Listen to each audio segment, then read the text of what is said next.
Good evening, all of you. Let's get active. And let's start solving the overview of the chapter. ठीक है? Overview of the chapter कौन सा chapter? आज हम chapter number 1 पढ़ रहे हैं. चैप्टर नंबर 1 का अगर आपको ध्यान में होगा, आपको पता होगा चैप्टर नंबर 1 का नाम क्या था? Some basic concepts of chemistry, है ना?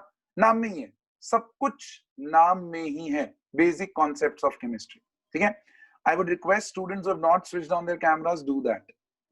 I will not be tolerating this anymore. ठीक है? मैं during the session without I'm speaking chemistry and I'll be removing the students in the background. So if you get removed during the meeting, think आपने क्या गलती किया होगा. ठीक है? चलो यहाँ ध्यान देंगे अब सब लोग. Everyone on the screen and ears open, eyes open, pens एकदम active. आज हम आपको समरी बनाना सिखाएंगे, किस तरह से समरी बनाई जाती है. देखो, now before I start doing anything, I know I have the liability over here of choosing the colors of the pens and I can choose any kind of color. मेरे पास different colors हैं. आपको इतना मेहनत नहीं करना है, but हाँ उसके भावना को समझो, मैं किस तरह से लिखने की कोशिश कर रहा हूं. देखो, सबसे पहले we will start. देखो, जैसे मेन टॉपिक होगा ना, मैं यहाँ पर पॉइंट नंबर 1 लिखूंगा इस तरीके से. I will write down point number 1. ठीक है? तो पॉइंट नंबर 1 में हमने शुरू किया जहां पर हमने आपको सिर्फ इतना ही समझाया था कि केमिस्ट्री क्या है और उसका इंपॉर्टेंस क्या है आपकी जिंदगी में, है ना? और वो समझाते समझाते हमने आपको 3 डिफरेंट ब्रांचेस ऑफ केमिस्ट्री से क्या कराया था? रूबरू करवाया था. Organic, inorganic and physical. याद है? तो ये 3 ब्रांचेस है. देखो, आर यू एबल टू सी? मैंने वो बोरिंग तरीके से नहीं बनाया. केमिस्ट्री के नीचे number 1 organic, number 2 inorganic. No, I made arrows out of chemistry. थोड़ा सा डिजाइनिंग कर दिया. ये डिजाइनिंग जो ग्राफिक्स आप डालोगे ना, उसी से आपके दिमाग में ये चीजें क्लिक होंगी. तो फिजिकल केमिस्ट्री, फिर था हमारे पास ऑर्गेनिक केमिस्ट्री, और फिर था हमारे पास इनऑर्गेनिक केमिस्ट्री. ठीक है? बहुत बढ़िया. केमिस्ट्री की डेफिनेशन क्या है वो कई बार 1 मार्कर में पूछ ली जाती है. Now some students in the chat box they are asking, sir are we going to omit the part which CBSE has omitted? Yes, obviously. हम अपना टाइम उस पे क्यों वेस्ट करेंगे? पढ़ा तो लिया है हमने, पढ़ तो सब कुछ ही लिया है, वो पढ़ाने में तो मैं कुछ भी नहीं छोड़ूंगा. लेकिन हाँ, जब आप रिवाइज कर रहे हो तब उसके अंदर हम इतना ध्यान रखेंगे कि उसी पार्ट पे ध्यान रखो जहां से क्वेश्चंस आने वाले हैं. Is that clear? तो केमिस्ट्री क्लियर है. साथ साथ में मैं आपको बताते भी जाऊंगा. I will keep writing in the green colour. There can be a 1 marker question of defining the chemistry over here. ठीक है? तो वो चीज लिखते जाना समरी के अंदर इसी तरीके से. या तो इसके बाजू में यहाँ पर लिख सकते हो कि इस टॉपिक में से क्वेश्चंस, इस तरह से हेडिंग डाल दो, क्वेश्चंस 1 मार्कर 1M. अच्छा, इसको 1 मोलर मत ले लेना भाई, 1 मार्कर है ये. 1 marker definition of chemistry, definition of chemistry. इस तरीके से लिख सकते हो, ज्यादा बेटर रहेगा. आपको मजा भी आएगा जब आप अपने नोट्स को रिवाइज करेंगे. ठीक है? फिर टॉपिक नंबर 2 के अंदर हमने ये सीखा था कि मैटर क्या होता है, व्हाट इज मैटर, है ना? और मैटर के साथ साथ हमने उसकी क्लासिफिकेशन देख ली थी, जो आपके सीबीएसई में से ओमिट कर दिया गया है. This part is omitted in CBSE. ठीक है? आपका चैप्टर नंबर 1 मोल कॉन्सेप्ट से शुरू हो रहा है. So you do not need to concentrate on this topic. But हाँ, मैं आपको बता दूं, क्लास 12th या जिंदगी में कभी भी केमिस्ट्री अगर रिकॉल होगा तो सबसे ज्यादा इंपॉर्टेंट टॉपिक ये रहेगा. Why? Because I will tell you. यहाँ पर क्लासिफिकेशन में हमने 2 तरह के क्लासिफिकेशन किए थे. कौन कौन से? एक किया था हमने केमिकल क्लासिफिकेशन और दूसरा किया था हमने फिजिकल क्लासिफिकेशन. फिजिकल में तो सिंपल है, सॉलिड, लिक्विड, गैस. याद है? Chemical was the important one. जहां हमने 3 तरह के देखे थे, जिसका नाम था एलिमेंट्स, फिर नाम था मॉलिक्यूल्स, है ना, और फिर नाम था आपका क्या मेरे बच्चे? कंपाउंड्स. अच्छा, ये मैं एक स्टेप फर्दर चला गया, एक स्टेप पीछे जाए हम लोग. केमिकल के अंदर आपके पास 2 तरीके के थे. एक था आपका मिक्सचर्स और दूसरे थे आपके प्योर सब्सटेंसेस. और प्योर सब्सटेंसेस के नीचे आपका ये चार्ट था, एलिमेंट्स, मॉलिक्यूल्स एंड कंपाउंड्स. बहुत इंपॉर्टेंटली एक ही एग्जांपल से खत्म कर दूंगा. H is an element, H2 is a molecule, H2O is a molecule as well as a compound. भूलना नहीं वो चीज। H2O is molecule as well as a compound.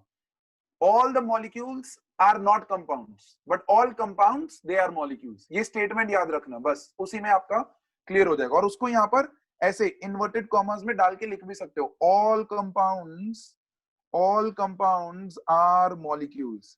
आप देख रहे हो, आप देख रहे हो मैं क्या कर रहा हूं, समरी के अंदर मैं क्या कर रहा हूं, बस एक छोटी छोटी चीज जो है अपनी उसको मार्क करके मैं लिख रहा हूं, नथिंग एल्स, ताकि जब मैं इस चैप्टर को रिवाइज करने बैठूं तो मैं यही पेज को देखूंगा।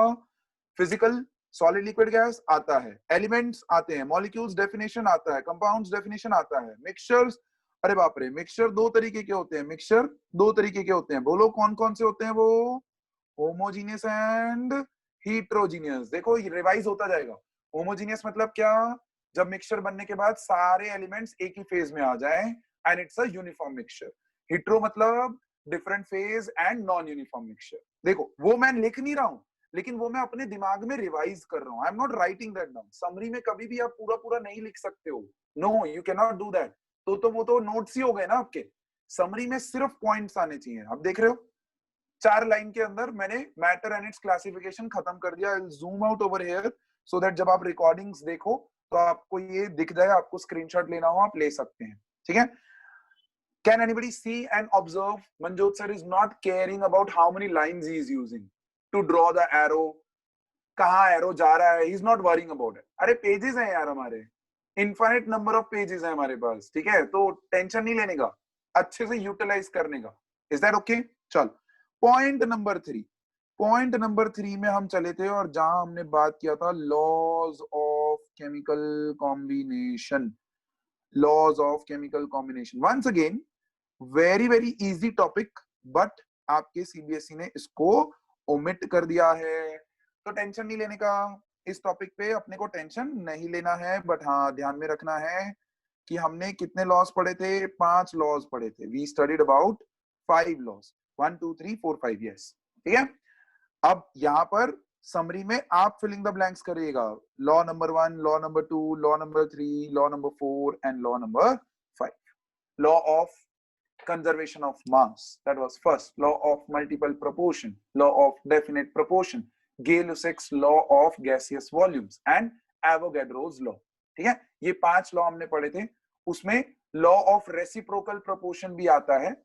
एवोगैड्रो का जो लॉ है वो actually law of chemical combination में नहीं आता है, रेसिप्रोकल प्रोपोर्शन जो है वो आता है। Avogadro's law is one different law, वो केमिकल कॉम्बिनेशन का लॉ नहीं है। ये जो हम पढ़ रहे हैं वो लॉज ऑफ केमिकल कॉम्बिनेशन है। Is that clear? परफेक्ट है, ओके, यस, गो अहेड हीत। सर सर वो जो स्टूडेंट्स है गुजरात बोर्ड के हो गए सर, उन्हें तो सब पूरा का पूरा करना पड़ेगा। हाँ वो तो पूरा का पूरा ही करना पड़ेगा, इसलिए तो हम जब पढ़ा रहे हैं क्लास में तो हम कुछ भी नहीं छोड़ रहे हैं। यस सर, ठीक है, हम कुछ भी नहीं छोड़ेंगे, पढ़ाते वक्त कुछ भी नहीं छोड़ेंगे, बट रिवीजन के वक्त we will try to balance between Gujarat board and, इसीलिए हमने गुजरात बोर्ड की रिवीजन क्लासेस अलग रखे हैं, you know that. Yes sir, उसके अंदर हम क्वेश्चंस उस बेसिस पे कवर अप करेंगे, so don't worry about that. Is that clear? Great, चल। So 5 laws of chemical combination, law of mass conservation, law of multiple proportion, definite proportion, reciprocal proportion and Gay-Lussac's law of gaseous volume। ये थे आपके 5 laws और इसके basis पे बहुत सारे amazing questions बनते हैं, but you people are lucky enough, at least the CBSE people, उनको ये क्वेश्चंस नहीं आएंगे। ऑलराइट, चल फिर बढ़ते हैं पॉइंट नंबर 4 की तरफ। देख लो समरी, देख लो 5 लॉज और पांचों के पांचों मैंने यहां पर खत्म कर दिया। अच्छा, जब आप इसकी समरी बना रहे हो ना, तो लॉ के नीचे किसने ये लॉ दिया था और किस ईयर में दिया था वो भी लिख सकते हो। समटाइम्स 1 मार्कर में वो पूछा जाता है, year and the scientist name, year and the scientist name, इस तरीके से आप लिख सकते हो। Do not start defining all the laws, नहीं, वो तो जब आप रिवाइज कर रहे हो ना तो आपके दिमाग में बैकग्राउंड में घूमती चलनी चाहिए, स्टेटमेंट्स घूमते चले जाने चाहिए कि हाँ law of conservation of mass क्या था, ठीक है। So this is going to be my trend. First 40 minutes में आपको ओवरव्यू दूंगा चैप्टर का, इसी तरीके से समरी दूंगा, और फिर नेक्स्ट 40-45 मिनट्स हम लोग इसी चैप्टर के बेसिस पे क्वेश्चंस करेंगे। तो नेक्स्ट टाइम जब आप आए तो थोड़ा सा केमिकल बॉन्डिंग को एक बार ऊपर ऊपर से देख के आए कि क्या कर रहे थे. Is that clear? Someone in the question asked, but in competitive exams the syllabus will remain same. Yes. Competitive के लिए important है, इसलिए तो हम कुछ छोड़ नहीं रहे यार, पढ़ाते हो इसलिए तो हम कुछ छोड़ नहीं रहे. एंड आपको पता है मैंने एक बहुत ही अमेजिंग तरीका ढूंढा है. किसी ने नोटिस किया? जो भी चैट बॉक्स में मेरे को मैसेज कर रहा है मैं उसको someone बोल रहा हूँ. आई am not taking the name. Why? Because certain students they don't like taking their name, they don't like what question is being asked. तो मैंने इसीलिए चैट बॉक्स जो है इसका यूटिलाइजेशन किया. So you people are free to ask your doubts in the chat box and you can mention your doubts in the chat box without your name coming. मैं वो doubt ले लूंगा यहाँ पर. Is that clear? Perfect है. How cool is that? है ना? मस्त है ना? एकदम मेरा नाम आए बिना मेरा डाउट भी क्लियर हो जाएगा. That's going to be our rule of revision classes. बहुत बढ़िया. चलो पॉइंट नंबर 4. पॉइंट नंबर 4 के अंदर हम लोग चले थे एक बहुत ही इंपॉर्टेंट कॉन्सेप्ट जिसका नाम है मोल कॉन्सेप्ट. बहुत यहां से आपका चैप्टर पूरा का पूरा एक्टिवेटेड है. So please eyes open, ears open, pens active, notebooks active, pages का कोई परेशानी नहीं, चलते चले जाएं और लिखते चले जाएं. मोल कॉन्सेप्ट के अंदर देखो मैं क्या कर रहा हूं. पॉइंट नंबर ए, ये मेरा सब टॉपिक है. मोल कॉन्सेप्ट के अंदर सब टॉपिक, जहां मैंने एक टर्म से शुरू किया था जिसका नाम था रिलेटिव एटॉमिक मास. अरे भाई बहुत ही इंपॉर्टेंट टॉपिक है ये रिलेटिव एटॉमिक मास. जितने भी एटम्स हैं हमारे पास उन सब का हम मास ढूंढते हैं in relation to dash. In relation to dash. चलो देखते हैं कितने बच्चे इस डैश को फिलअप कर पाते हैं. Chat box is open. You can message in the chat box as well.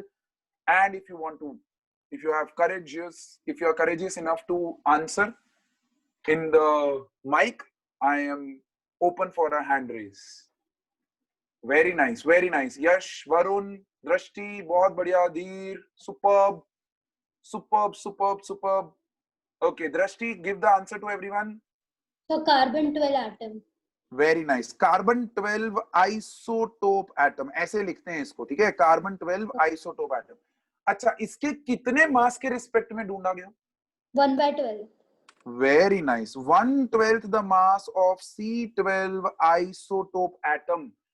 इस यूनिट को एक नाम दिया गया और इस यूनिट का नाम था AMU, एटॉमिक मास यूनिट. खत्म. Topic over. Relative atomic mass. Atomic mass unit was the important point. इसका डेफिनेशन कई बार पूछा जाता है तो मैं यहां पर ग्रीन में लिख देता हूं. The questions that can be asked from here, AMU का डेफिनेशन पूछा जाता है. ठीक है. Point number 2, AMU definition. Def जहां लिखा है उसका मतलब definition. Is that clear? Good. Okay, चलो आगे बढ़ते हैं. 1/12 the mass of C12 isotope. इसके रिस्पेक्ट में हमको एटॉमिक मासेस मिलने शुरू हो गए. लेकिन प्रॉब्लम ये था कि ये जो एटॉमिक मास यूनिट है ना, ये हमारा माइक्रोस्कोपिक लेवल पे यूनिट था. माइक्रोस्कोपिक लेवल पे. तो हम माइक्रोस्कोपिक लेवल पे इस एटॉमिक लेवल तक तो पहुंच ही नहीं पाए हैं. तो इस चीज को सॉल्व करने के लिए ही तो मोल कॉन्सेप्ट आया था. इस चीज को ही तो सॉल्व करने के लिए मोल कॉन्सेप्ट आया था, जहां पर पॉइंट नंबर बी मैं लेके आ रहा हूं. एक बहुत इंपॉर्टेंट यूनिट आया जिसका नाम था एवोगैड्रोस. Avogadro's number. याद है ना? इसको हम लोग लिखते हैं Na. Avogadro's number is 6.022 into 10 to the power dash. into 10 to the power dash. ओए होए, 10 to the power क्या है? चलो डैश फिलअप करो. Very nice. Preet, Nupur, Heet, superb, Harsh, Kevina, superb. Everyone knows this. 10 to the power 23, sir. 10 to the power 23. और इस value का sir ने आपको सिखाया है. इस वैल्यू का माइक्रोस्कोपिक लेवल पे बहुत इंपॉर्टेंस है, लेकिन मैक्रोस्कोपिक लेवल पे यही वैल्यू बहुत गाइगेंटिक हो जाती है. जहां हमने चॉकलेट डोनट्स दिए थे, डॉलर्स दिए थे, और उन डॉलर्स को खरीदने के लिए मार्बल्स दिए थे. याद है? और हमने उसके फैक्ट्स दिए थे कि अगर आपने एवोगैड्रो नंबर ऑफ मार्बल्स ले लिए या डॉलर्स ले लिए या डोनट्स ले लिए तो आप क्या कर सकते हो उनके साथ. है ना? सर डॉलर्स दे दो सर, बाकी छोड़ो, डॉलर्स दे दो हमें. है ना? 6.022 into 10 to the power 23.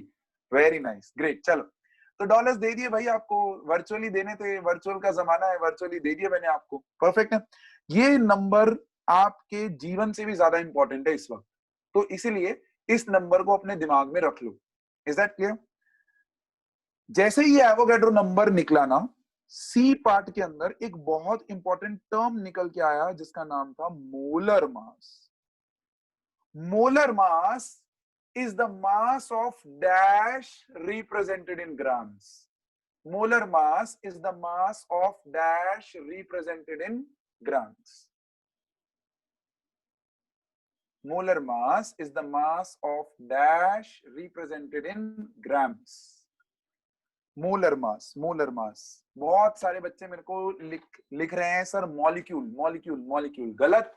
जितने भी बच्चे मॉलिक्यूल लिख रहे हैं गलत बोल रहे हैं, जितने भी बच्चे मॉलिक्यूल लिख रहे हैं गलत बोल रहे हैं। Arya perfectly right. I have got one more answer from Varun. Varun very nice. Drishti Rathi, your answer is wrong. Drishti Thakkar, your answer is wrong. Pranjali Prajapati, your answer is right. Superb, superb, बहुत बढ़िया, बहुत बढ़िया, very nice. Molar mass is the mass of 1 mole of particles, mass of 1 mole of particles represented in grams, mass of 1 mole of particles represented in grams। तो यहां पर एक बहुत ही interesting question बनता है। अच्छा ये क्वेश्चन है तो इसको मैं ग्रीन में ही लिख देता हूं। देखो जहां जहां पे भी ग्रीन है मेरा क्वेश्चन आएगा। क्वेश्चन में वो ऐसा बोलता है कि there is an X atom, इस एक्स एटम का 23 भी एक्सप्रेस किया जाता है मास, और 23 ग्राम्स भी किया जाता है mass. What is the difference between these two? ऐसा क्वेश्चन आ जाता है, what is the difference between these two, है ना। चलो now for this I need hand raise symbols. जितने भी बच्चे हैंड रेज कर सकते हैं, जिनको आता है, put a hand raise symbol. Option A, option B. 23U का क्या मतलब है, या फिर इसको 23 AMU भी लिखते हैं। 23U और AMU one and the same thing, ठीक है, there is no difference. U is the latest convention, AMU was the older convention. U is the molar mass and G is the gram atomic mass. Someone has answered. That answer is wrong. That answer is completely wrong. Please understand this. Chalo, Vishwa Modi, can you give the answer? Yes, sir. बोलिए। 23U is atomic mass. Atomic mass. This is also atomic mass. लेकिन what is there in that? That is the catch. 23G is molar mass. Okay, that is molar mass of an atom. But what is the difference between two? दोनों atomic masses ही हैं। दृष्टि ठक्कर, बहुत बढ़िया, superb answer बच्चे। Yes, Sid, go ahead. Sir, 23 AMU means particular. It's a weight of an element. Means No. atom. Sorry, atom. हाँ atom. हाँ, it is mass of one atom. atom. Mass of Atom. one atom. Correct. And what is 23 grams? Sir, it's a weight of molecule, I think. No. अरे भाई यहाँ देख, ये तो atom ही है ना, मॉलिक्यूल थोड़ी है। Yes, दृष्टि Rathi, Sir, Na go ahead. molecules. Yes, not molecules. बच्चे, this is atoms. Sorry, atoms. So this atoms, is sorry. mass of 1 mole of atoms. 1 mole of atoms. मतलब अगर X के आपने 6.022 into 10 to the power 23 atoms लिए, तो आपको उसका मास, जो वेइंग स्केल पे जो मास मिलेगा, वो 23 ग्राम्स मिलेगा। और इसी को तो बोला गया मोलर मास। और जब ये क्लैरिटी आ गई तो पॉइंट नंबर डी एक्टिवेट हो गया, जिसका नाम था मॉलिक्यूलर मास। क्या नाम था मेरे बच्चे? Molecular mass. मैं सिंपली एक एग्जांपल लेके, सिंपल सा एग्जांपल, H2O का मॉलिक्यूलर मास आप लिख सकते हो 18U, और उसको लिख सकते हो 18 grams. One and the same thing, जो ऊपर लिखा है वही है। 18U का मतलब mass of 1 molecule of water, and 18 grams मतलब mass of 1 mole of molecules of water. Mass of 1 mole of molecules of water. ठीक है, ये छोटे छोटे पॉइंट्स है। देखो कुछ भी मैंने थ्योरेटिकली नहीं लिखा है, मैंने बस एग्जाम्पल के फॉर्म में लिख दिया है, जो कि मेरे को रिवाइज करने में हेल्प करेगा, ये मेरे को क्लिक करने में हेल्प करेगा। How do I calculate this 18? 2 is the atomic mass of hydrogen, उसको 1 से multiply, sorry 2 is the number of hydrogen atoms, उसको 1 से मल्टीप्लाई किया, plus 16 is the atomic mass of oxygen, और उसको 1 से मल्टीप्लाई किया। Is that clear? This is how you have got 18। और ये बचपन से सीखते आ रहे हो आप।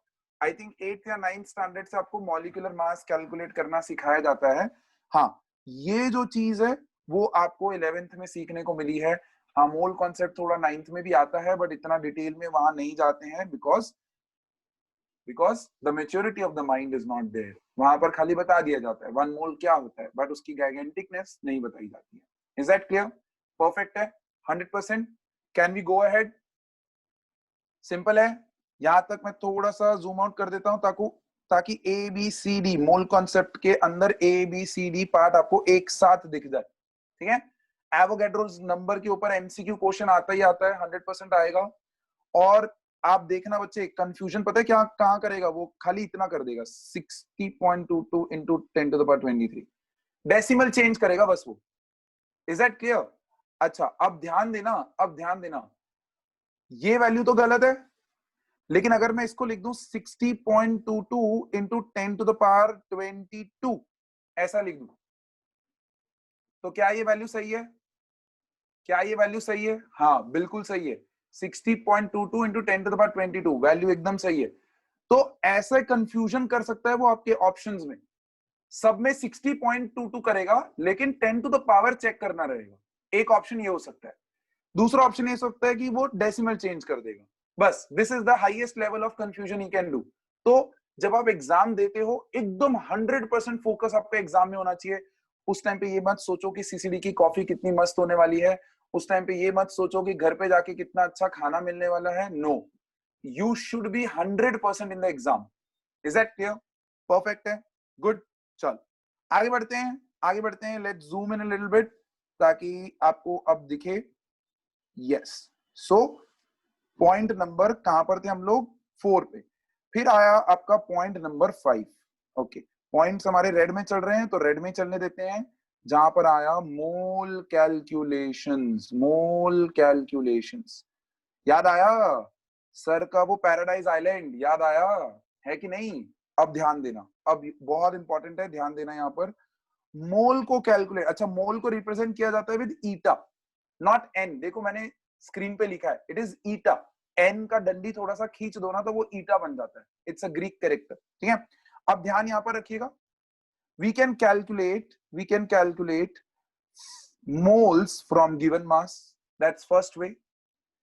Second way, we can calculate moles from given particles. Correct है? And third way is we can calculate from given volume. ये वाला जो पार्ट है, that's only true for gas. Correct है? Okay? अब ध्यान से सुनिएगा। Moles, when you want to calculate from given mass,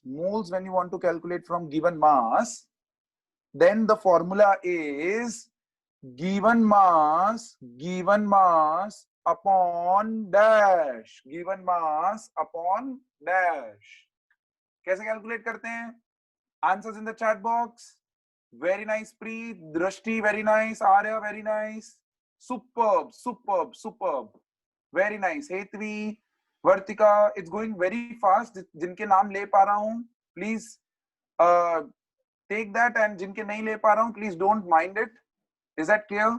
अरे भाई, someone has answered given mass upon actual mass. अरे नहीं भाई नहीं, एक्चुअल मास क्या होता है?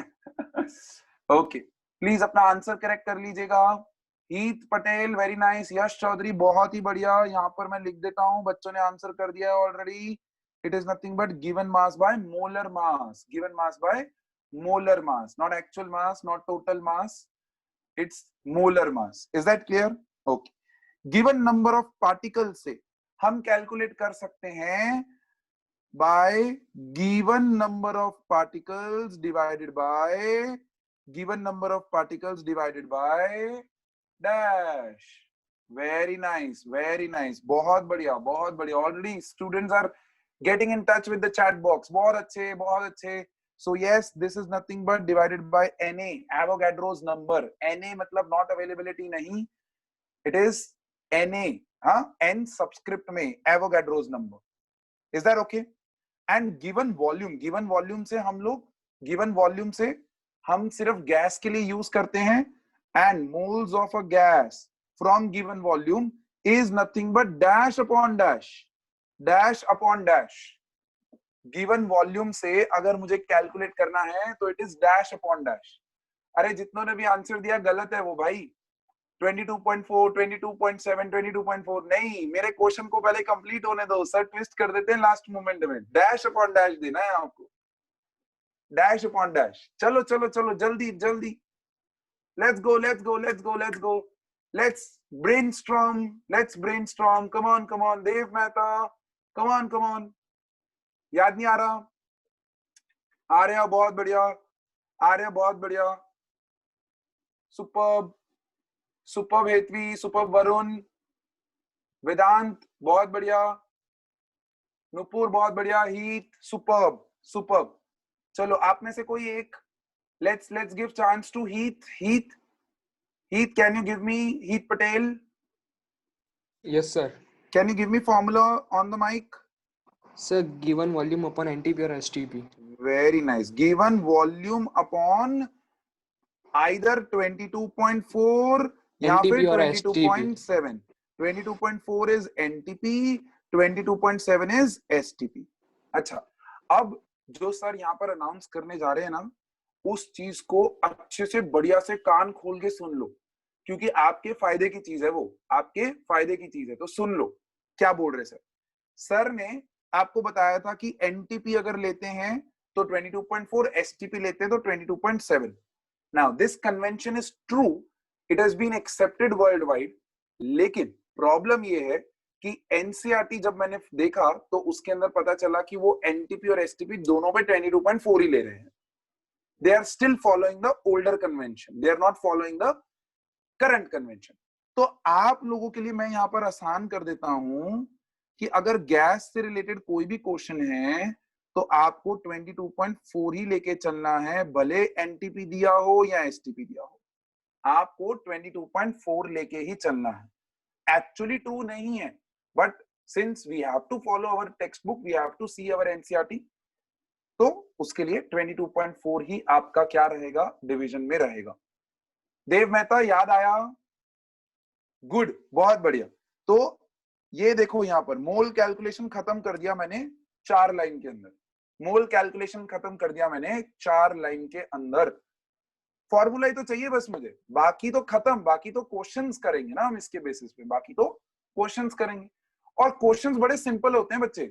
It's very very simple.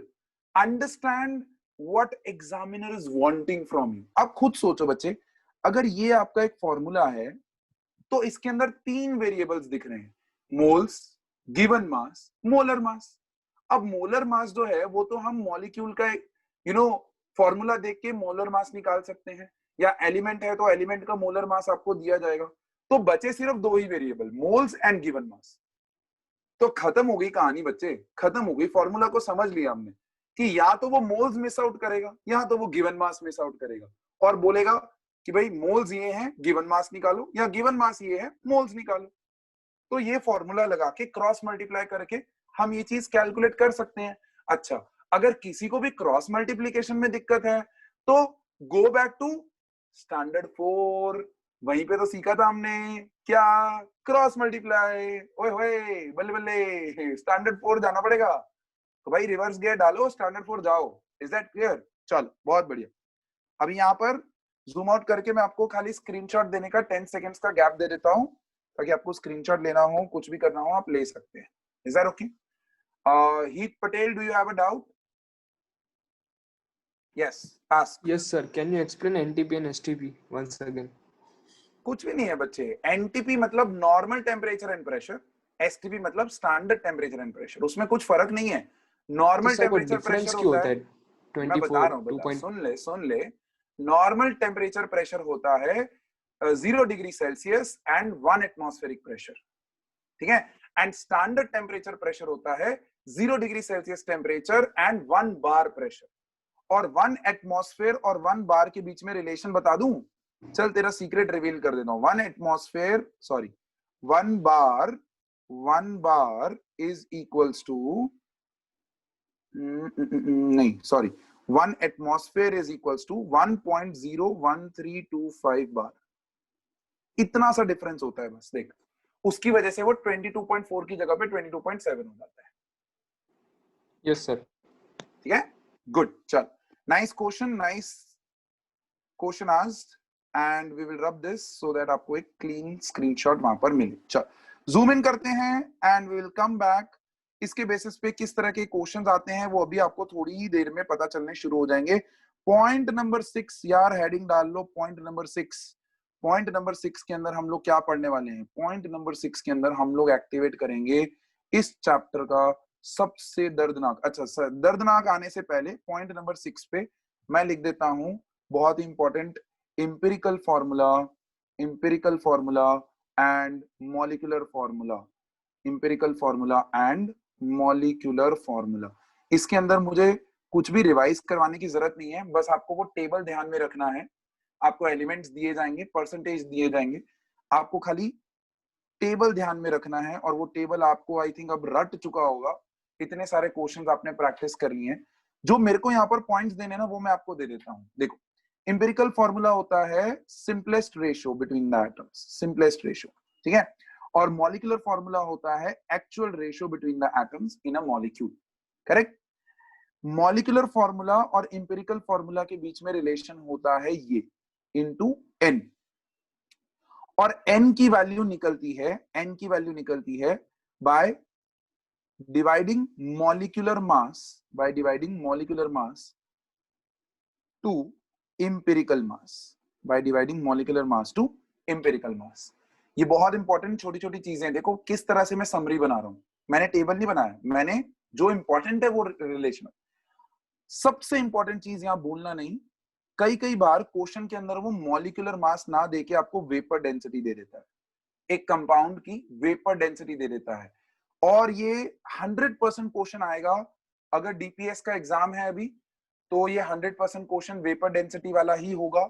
अगर उद्गम का एग्जाम है अभी, ये 100% वेपर डेंसिटी वाला ही क्वेश्चन होगा। अगर महाराजा अग्रसेन का एग्जाम है अभी, इन टीचर्स को मैं पर्सनली जानता हूं, इसीलिए मैं आपको बता रहा हूं कि इनका इन एंड आउट हमें पता है कि ये लोग आपको कंफ्यूज करने के लिए वेपर डेंसिटी में जाएंगे। अब हमको पता है क्या, molecular mass is equals to twice into vapour density. जो भी वेपर डेंसिटी दी है उसको 2 से मल्टीप्लाई कर दोगे, आपको कंपाउंड का क्या मिल जाएगा? मॉलिक्यूलर मास मिल जाएगा। Is that clear? परफेक्ट है, 100%।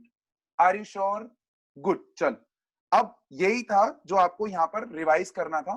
बाकी टेबल अगर कोई है जो मेरे को रिवाइज करवा सकता है तो प्लीज रिवाइज करवा दें, क्योंकि सर तो भूल जाते हैं रिवीजन के बाद। यस हीत, व्हाट्स योर डाउट बच्चे?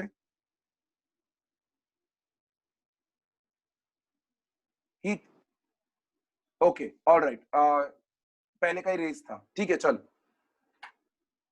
What is vapour density? Revision class में नहीं पढ़ाया जाएगा वो। वेपर डेंसिटी का पूरा फॉर्मूला मैंने डिराइव किया हुआ है अपनी क्लास के अंदर। I have derived molecular mass is twice into vapour density. Vapour density क्या होता है वो मैं आपको समझा देता हूं, सिर्फ इतना आपको समझना है। Vapour density is how much times a gas is heavier than hydrogen gas. How much time a gas is heavier than hydrogen gas, उसको हम लोग बोलते हैं vapour density. Is that clear? और ये डेरिवेशन कहीं पे भी पूछा नहीं जाएगा, बट डेरिवेशन किया होगा तो आपको ये फॉर्मूला कभी भूलेगा नहीं, ठीक है। फिर आते हैं आपके पॉइंट नंबर 7 के ऊपर।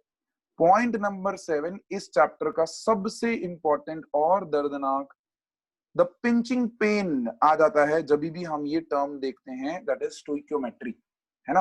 अ pinching pen is there. Stoichiometry हमने वंस अगेन 2 पार्ट में आपको पढ़ाई हुई है। 2 पार्ट में कौन से थे वो 2 पार्ट? एक था आपका इक्वेशन स्टोइकियोमेट्री और दूसरा था आपका solution stoichiometry. याद है, this was your B part in the stoichiometry, this was your A part in the stoichiometry. Equation stoichiometry पूरा लिख देता हूं, बच्चे कंफ्यूज ना हो जाएं. Equation stoichiometry and solution stoichiometry. Equation stoichiometry के अंदर, yes, someone asked me why always hydrogen is taken as a reference. Good question. It is always taken as a reference because it is the simplest element. One proton, one electron, right? कोई ज्यादा complication नहीं है उसमें. Suppose करो आपने sodium को reference में ले लिया होता तो सोडियम में 11 प्रोटॉन्स 11 इलेक्ट्रॉन्स. सपोज करो कॉपर को ले लिया होता तो कॉपर के अंदर 29 प्रोटॉन्स 29 इलेक्ट्रॉन्स. कितना सारा कॉम्प्लिकेशन. कौन सा इलेक्ट्रॉन क्या बिहेव कर जाएगा हमें नहीं पता. इसीलिए जनरली हाइड्रोजन को मोस्ट ऑफ द केसेस में रेफरेंस लिया जाता है. Is that okay? चल, point number A, equation stoichiometry. I am not going to teach you equation stoichiometry. मैं आपको इसके क्वेश्चन सॉल्व करने के स्टेप्स बता रहा हूं. Step number 1 is always check whether the equation is balanced और नॉट बैलेंस्ड. ठीक है, जैसे ही आप इक्वेशन को बैलेंस करोगे तो आपको वहां से मिल जाएगा मोल रेशो. किसके और किसके बीच में? रिएक्टेंट्स और प्रोडक्ट्स के बीच में. और इसी मोल रेशो को मनजोत सर ने एक नाम दिया था, मदर इक्वेशन. क्या नाम दिया था मेरे बच्चे? Mother equation. एक ग्लास लेमनेड, एक चीज सैंडविच बनाने के लिए क्या क्या चाहिए हमें, वो आपकी मदर आपको बताती है. लेकिन ऐसा जरूरी नहीं है कि हर बार जब आप किचन में जाओ तो जितनी रिक्वायर्ड क्वांटिटी है उतना आपके पास अवेलेबल हो. ऐसा जरूरी नहीं है. तो उस केस में आपको चेक करना रहता है कि क्या कहीं पे भी कोई भी लिमिटिंग रिएजेंट तो नहीं है. इसको हम प्यार से क्या लिखते हैं? LR, है ना. और LR को फाइंड करने के लिए मैंने आपको एक ट्रिक दिया था अपनी क्लास के अंदर. मैंने आपको एक ट्रिक दिया था LR को फाइंड करने के लिए. किसी को भी याद है? एनीबडी रिमेंबर्स LR को फाइंड करने का ट्रिक? Anybody remembers? बहुत सिंपल सा ट्रिक है, बहुत इजी सा ट्रिक है. और इसके बेसिस पे हम अभी क्वेश्चंस भी करने वाले हैं. सो प्लीज मेक श्योर कि आप 100% एक्टिव हो जाएं एंड अंडरस्टैंड. कहीं पे भी कोई डाउट रह रहा है तो प्लीज. यस, दृष्टि Thakkar. Sir, number of moles upon stoichiometric coefficient. Very nice. जो भी गिवन मोल्स है ना, जो भी गिवन मोल्स हैं एक रिएक्टेंट के, उसको उसी के स्टोइकियोमेट्रिक कोएफिशिएंट के साथ डिवाइड कर दो. क्या कर दो? स्टोइकियोमेट्रिक कोएफिशिएंट के साथ डिवाइड कर दो. जिस भी रिएक्टेंट के लिए ये वैल्यू लीस्ट आती है ना, वो आपका LR हो जाता है. जिस भी रिएक्टेंट के लिए ये वैल्यू लीस्ट आती है वो आपका क्या हो जाता है मेरे बच्चे? लिमिटिंग रिएजेंट हो जाता है. क्या हो जाता है? Limiting reagent. Someone in the chat box has mentioned molar mass upon stoichiometric coefficient. No. It is moles upon stoichiometric coefficient. लेकिन क्वेश्चन ये आता है, बच्चे ये बोलते हैं कि सर हर बार हमको मोल्स थोड़ी दिए होते हैं. कई बार तो रिएक्शन के अंदर, क्वेश्चन के अंदर हमको मास दिया होता है. तो यार मास से मोल्स कन्वर्ट करना नहीं आता क्या? नहीं आता क्या? चलो ठीक है, नहीं आता तो ऊपर चलते हैं. ये देखो, ये रहा given mass upon molar mass of the compound. आपको मोल्स मिल जाएंगे. और फिर मोल्स को जब आप किससे डिवाइड कर दोगे? स्टोइकियोमेट्रिक कोएफिशिएंट से. तो आपको लिमिटिंग रिएजेंट का वैल्यू भी पता चल जाएगा कि कौन लिमिटिंग रिएजेंट है. बोलो, यहां तक समझ में आया? स्टेप नंबर 3 क्लियर है? अब ध्यान से सुनिएगा.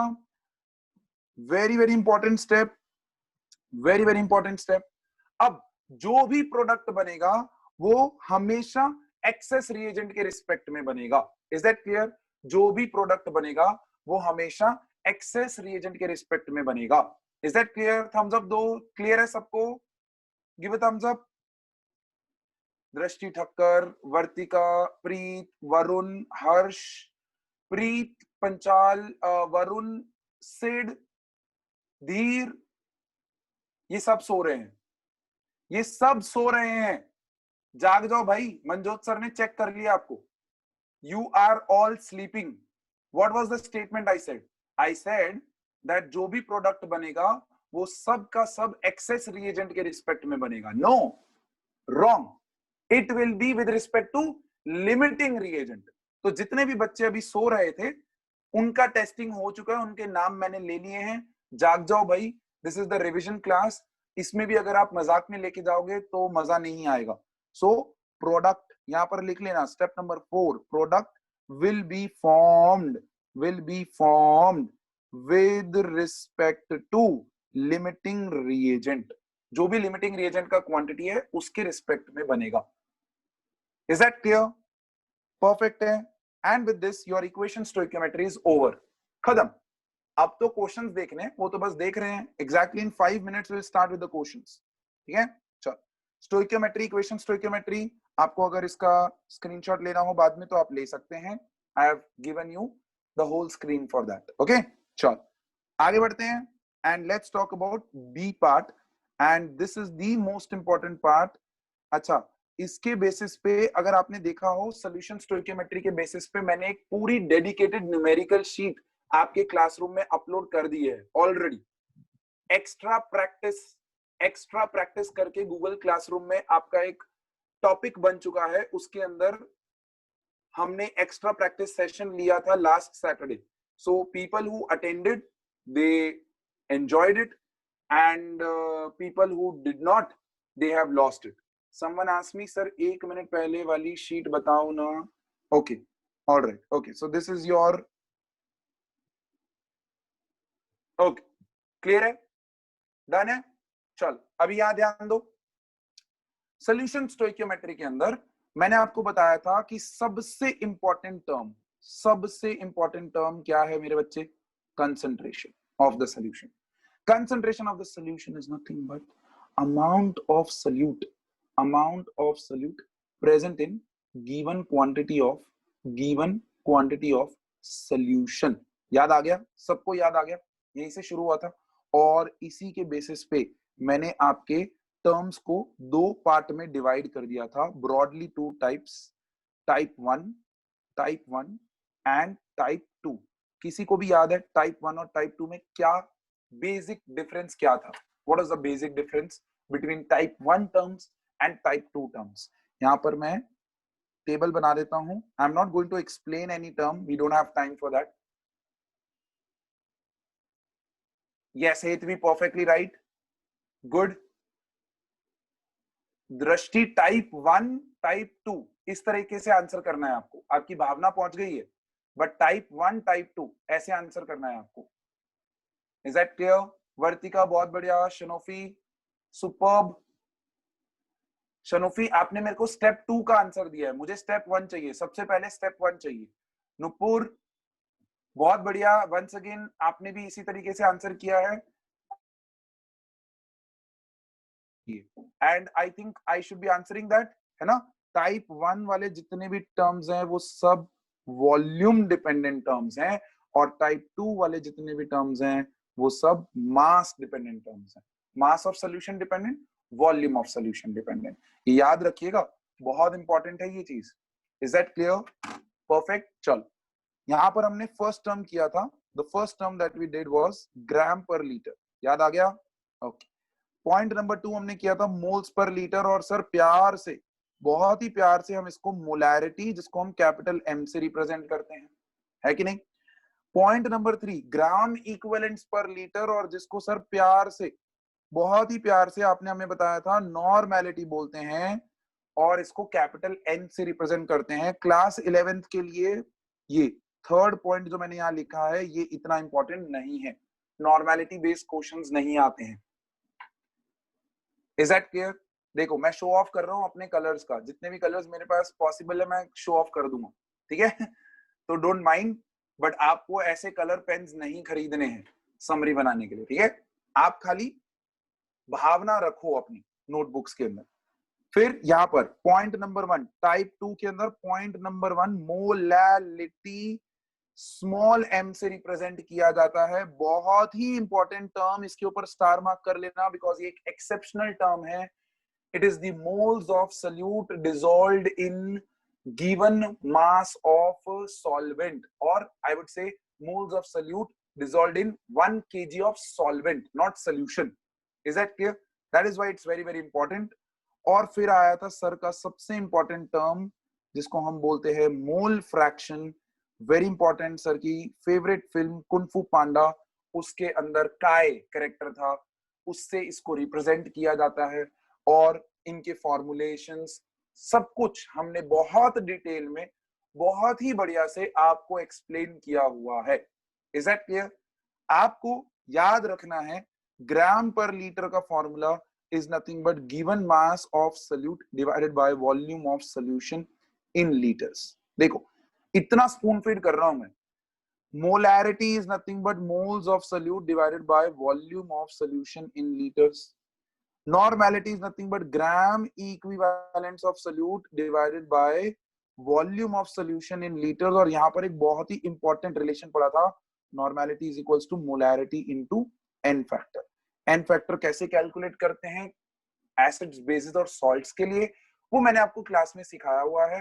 Anybody who wants to check out that can go and check out, but मैंने आपको बोल दिया नॉर्मेलिटी के लिए अभी टाइम वेस्ट मत करना, क्लास 11th में इसमें इसके बेसिस पे क्वेश्चंस नहीं आते।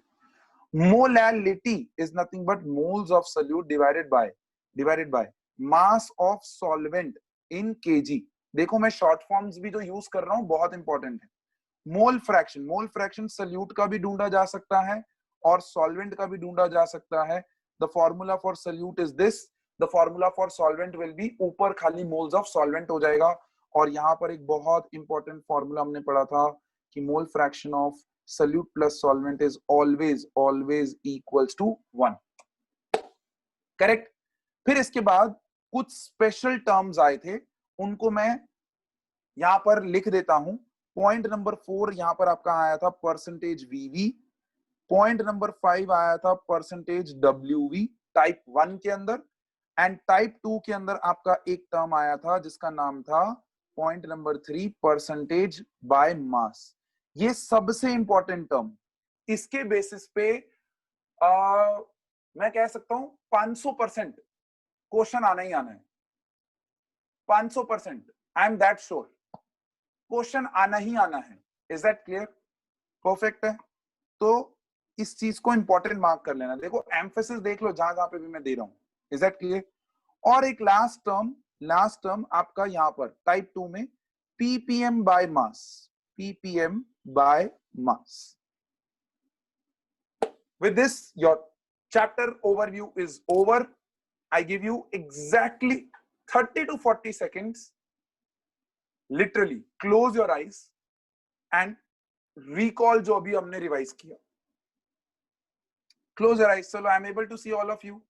I'm able to see all of you. Close your eyes. Come on. Do this. Close your eyes. Keep smiling. Don't lose your smile. Keep smiling. Close your eyes. First topic से शुरू करो,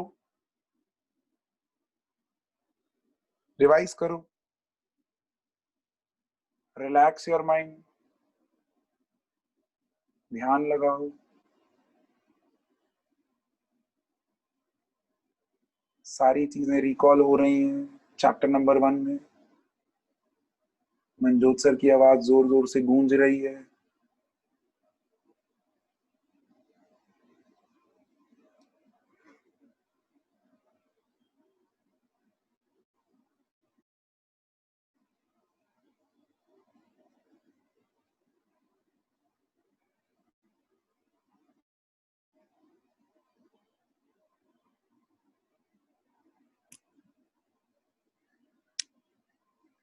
गूंज गई?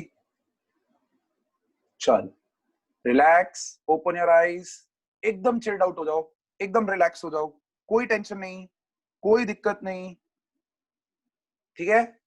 अब ध्यान से देखो, ध्यान से ऑब्जर्व करो, आपके स्क्रीन के ऊपर स्प्लिट हो गया होगा, है ना? एक साइड पे आपको क्वेश्चंस दिख रहे हैं, एक साइड पे मेरा नोटपैड दिख रहा है। And I think you are all aware, we have already told you कि जब मैं क्वेश्चंस पढ़ूंगा तो इसको बड़ा कर दूंगा और आपको क्वेश्चंस देखने को मिल जाएंगे, और जब हम लिखना चाह रहे हैं तो हम लिखने वाले साइड को थोड़ा बड़ा कर लेंगे, ठीक है? अब जो मैं बोलने जा रहा हूं ना उसको ध्यान से सुनो, please listen to this and try to understand. आपकी जो दिक्कत है ना, वो दिक्कत कहां है कि क्वेश्चन पढ़ के सर कॉन्सेप्ट ही हमें क्लिक नहीं होता है ना? कई बार ऐसा होता है सर कॉन्सेप्ट ही क्लियर, पाथ ही पता नहीं चलता है कि सर कौन सा पाथ पकड़े ताकि हमारा आंसर आएगा या हमारा सोल्यूशन निकलने में। तो this is what we are going to do live, you understand? Live हम ये चीज करेंगे जहां मैं आपको ये चीज बोलूंगा कि बेटा क्वेश्चन नंबर 1, 2 एंड 3 उसको पढ़ो, और पढ़ने पे आपको कॉन्सेप्ट क्लिक हो रहा है कि नहीं हो रहा है वो ध्यान दो। कॉन्सेप्ट क्लिक हो रहा है तो मतलब आपको क्वेश्चन आता है, no need to worry about it. Concept clear नहीं है या कॉन्सेप्ट नहीं आता है, नहीं क्लिक हुआ है, तुरंत चैट बॉक्स के अंदर डाल दो, सर क्वेश्चन नंबर 3 एक बार पाथ बता दो, या क्वेश्चन नंबर 3 एक बार कॉन्सेप्ट बता दो, है ना? So we will start with question number 1, 2, 3। I give you exactly 30 seconds, 10 seconds for each question. आराम से पढ़ो, डोंट वरी। अगर आपको तीनों क्वेश्चंस में डाउट है मैं तीनों के कॉन्सेप्ट्स बता दूंगा, बट लिखो। I want you to interact with me now, this is the time you need to start interacting.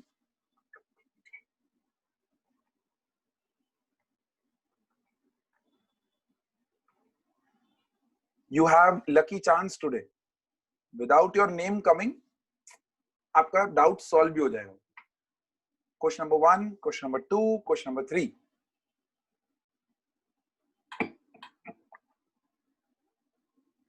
Wow.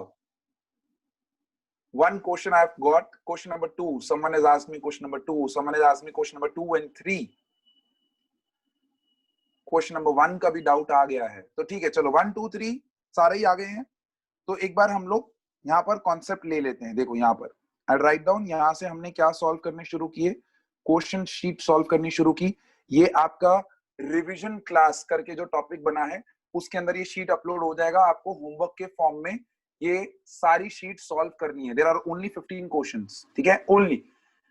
ध्यान देना, मैं रिपीट कर देता हूं वापस से, all the questions in this sheet they are not going to be asked in your school examination.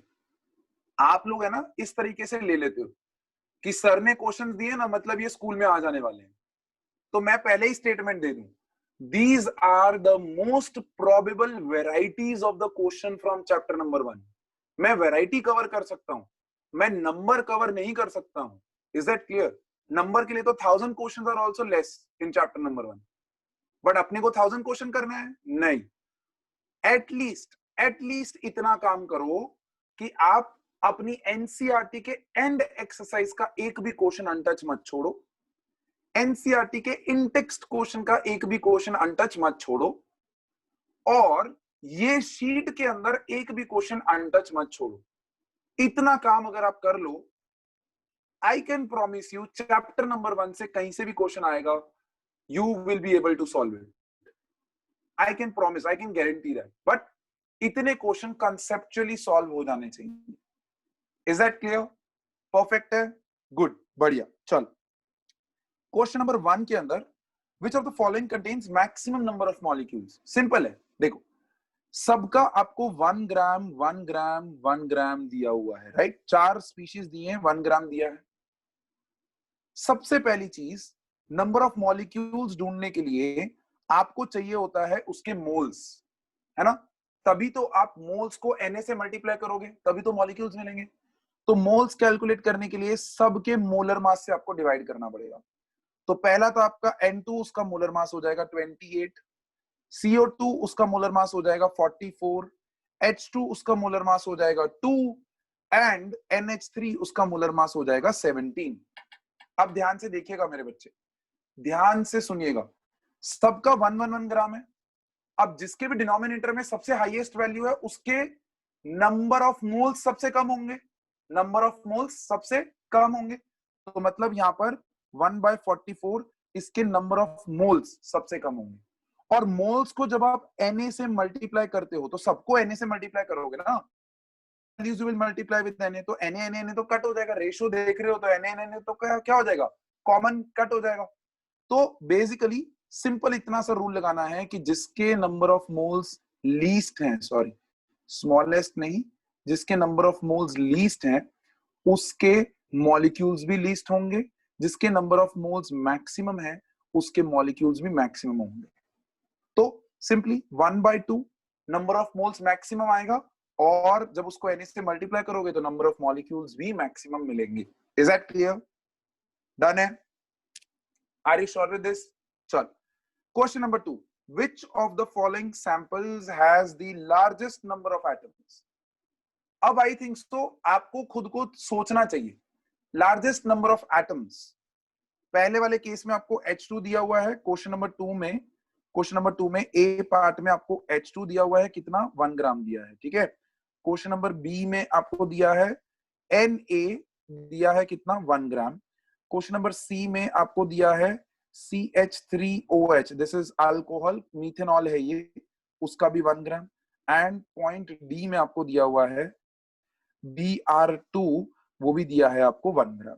वो पूछ क्या रहा है बच्चे, ध्यान से सुनिएगा मेरी बात को, वो पूछ रहा है मैक्सिमम एटम्स किस में है, मॉलिक्यूल्स नहीं पूछा इस बार, एटम्स पूछा है। एक स्टेप फर्दर चला गया वो, क्या चला गया बच्चे, एक स्टेप फर्दर। सबसे पहली चीज, सबके मोल्स कैलकुलेट करोगे, सबके मोल्स कैलकुलेट करोगे, करेक्ट। उनको जब आप Na से मल्टीप्लाई करोगे, तो आपको नंबर ऑफ पार्टिकल्स मिलेंगे उसके, क्या मिलेंगे, नंबर ऑफ पार्टिकल्स। अब आपको देखना है, पहले वाले केस में अगर मॉलिक्यूल है तो ये नंबर ऑफ मॉलिक्यूल्स मिलेगा, करेक्ट है। दूसरे वाले केस में तो एटम ही दिया हुआ है, तो ये आपको डायरेक्टली नंबर ऑफ एटम्स ही मिल जाएगा। तीसरे और चौथे केस में वंस अगेन आपको मॉलिक्यूल्स ही मिलेंगे, तीसरे और चौथे केस में नंबर ऑफ मॉलिक्यूल्स ही मिलेंगे। अब ये तो एटम्स है, लेकिन ए पार्ट, सी पार्ट और डी पार्ट में आपको एटम्स नहीं, आपको मॉलिक्यूल्स मिले हैं। अब आपको करना क्या है, आपको इस पूरी वैल्यू को मल्टीप्लाई करना है विद 2, बिकॉज एक मॉलिक्यूल में 2 एटम्स हैं हाइड्रोजन के, तो इतने मॉलिक्यूल्स में कितने एटम्स होंगे, क्रॉस मल्टीप्लाई। किसी को समझ नहीं आया, स्टैंडर्ड फोर्थ ट्रांसफर ले लो। इज दैट क्लियर, परफेक्ट है। ये तो ऑलरेडी एटम्स में ही था, तो ये तो यहाँ पर इतने ही एटम्स रहेगा। फिर यहाँ पर देखो, एक मॉलिक्यूल के अंदर एक कार्बन, 3 + 1 4 हाइड्रोजन और 1 ऑक्सीजन है, टोटल कितने एटम्स हो गए, एक मॉलिक्यूल में कितने एटम्स हो गए total, how many atoms, 4 + 2 6 atoms. तो इस वैल्यू को आपको 6 से मल्टीप्लाई करना है, वहां से आपको एटम्स मिलने शुरू हो जाएंगे, Br2 में आपके पास 2 एटम्स हैं, वंस अगेन 2 से मल्टीप्लाई करना है, एटम्स आ गया। अब आपको पता है कुछ महान लोग इतना सारा कैलकुलेशन करेंगे ना, वो Na की वैल्यू भी डालेंगे और Na की वैल्यू को भी मल्टीप्लाई करेंगे। अरे नहीं करना है भाई, नहीं करना है। वाई, बिकॉज सब में कॉमन है ना, Na तो कॉमन है, तो जिसका ये वाला value n × 2, n × 1, n × 6, n × 2, जिसका ये वाला वैल्यू सबसे छोटा आया, मतलब उसके अंदर नंबर ऑफ एटम सबसे कम होंगे, और जिसका ये वाला वैल्यू सबसे ज्यादा आया, उसके नंबर ऑफ एटम सबसे ज्यादा होंगे। अब क्वेश्चन पढ़ लो, क्या पूछा है, which of the following samples have the largest number of atoms। अब आपका आंसर रेडी हो जाएगा। This is your homework. I am not going to solve answers. Spoon feeding बहुत हो गया, I am not going to spoon feed anyone anymore now. Is that clear? Solve आपको ही करना है, और अगर इतना दिल लगा के सॉल्व कर लो तो कैलकुलेशंस भी अच्छी हो जाएंगी और कंसेप्ट भी क्लियर हो जाएगा। Is that clear? चल, point number 3, question number 3, calculate the mass of SO3 produced if 500 grams of SO2 reacts with 200 grams of O2 according to the equation this. Identify the limiting reagent. अच्छा, बहुत simple, बहुत easy, बहुत ही amazing question. Third question है यहाँ पर। Question दिया उसने, twice of SO2 plus O2 goes to twice of SO3। ये आपको एक रिएक्शन दिया है जो कि ऑलरेडी बैलेंस्ड है। कितना दिलदार है वो आदमी, उसने आपको बैलेंस करके ही दिया है ऑलरेडी। Is that clear? तो बैलेंस से आपको रेशो मिल जाएगा 2:1:2। मदर इक्वेशन, मोल रेशो मिल चुका है, ठीक है। अब क्वेश्चन में उसने दिया है कि इसके 500 ग्राम्स और इसके 200 ग्राम्स रिएक्ट कर रहे हैं, तो SO3 कितना प्रोड्यूस होगा। मास ऑफ SO3 निकालना है आपको। सिंपल, सबसे पहले दोनों को चेक करो कि दोनों में से लिमिटिंग रिएजेंट कौन है। तो लिमिटिंग रिएजेंट के लिए इसको इसके मोलर मास से पहले डिवाइड करो। स्टेप नंबर 1, SO2 का मोलर मास आपका क्या आएगा बच्चे, 32 + 32 64। 500 को 64 से डिवाइड करो, 200 को 32 से डिवाइड करो। 500 को 64 से जब डिवाइड करोगे आंसर अराउंड 7.8 आएगा, और 200 को 32 से जब डिवाइड करोगे 6.25 आएगा। बच्चे सोच रहे सर इतना फास्ट कैलकुलेशन कैसे कर रहे हो? उसका रीजन ये है कि आप लोगों कैलकुलेशंस प्रैक्टिस ही नहीं करते हो। हम लोग अंदाजे से आंसर्स निकाल लेते हैं। हाँ, obviously I have calculator beside me, I am not going to joke around that. मेरे पास calculator, I have the liability to use, but मैंने अभी कैलकुलेटर यूज नहीं किया है। मैंने अभी सिंपली ये वैल्यू देख के आपको बता दिया है कि इसका वैल्यू अप्रोक्सीमेटली 7.8 के अराउंड आएगा। नाउ दिस इज वैदिक मैथ्स, इसको हम बोलते हैं वैदिक मैथ्स। तो अगर आप लोग इंटरेस्टेड हैं तो प्लीज मेक श्योर कि आपके जो दिवाली वेकेशंस वगैरह आते हैं ना, तो उसमें वैदिक मैथ्स की क्लास कर लो। 15 दिन 16 दिन की क्लास होती है जिसमें आपको बड़े बड़े मल्टीप्लिकेशंस, डिविजन्स करना सिखा देंगे, और ऐसे वैल्यूज जो है वो आप आराम से निकाल पाओगे। ठीक है। अच्छा, someone is asking sir divide by 32 कैसे आया? अरे भाई ऑक्सीजन का 16 होता है, लेकिन यहाँ तो O2 है, तो O2 मतलब 16 + 16 32। Is that clear? इसलिए 200/32। यहां पर क्वेश्चन खत्म नहीं हुआ है, ध्यान से देखना। इसको डिवाइड बाय 2 करोगे और इसको डिवाइड बाय 1 करोगे, तब आपका LR पता चलेगा। और आपको दिख रहा है इसको जब डिवाइड बाय 2 करोगे तो 3 पॉइंट समथिंग आंसर चला जाएगा।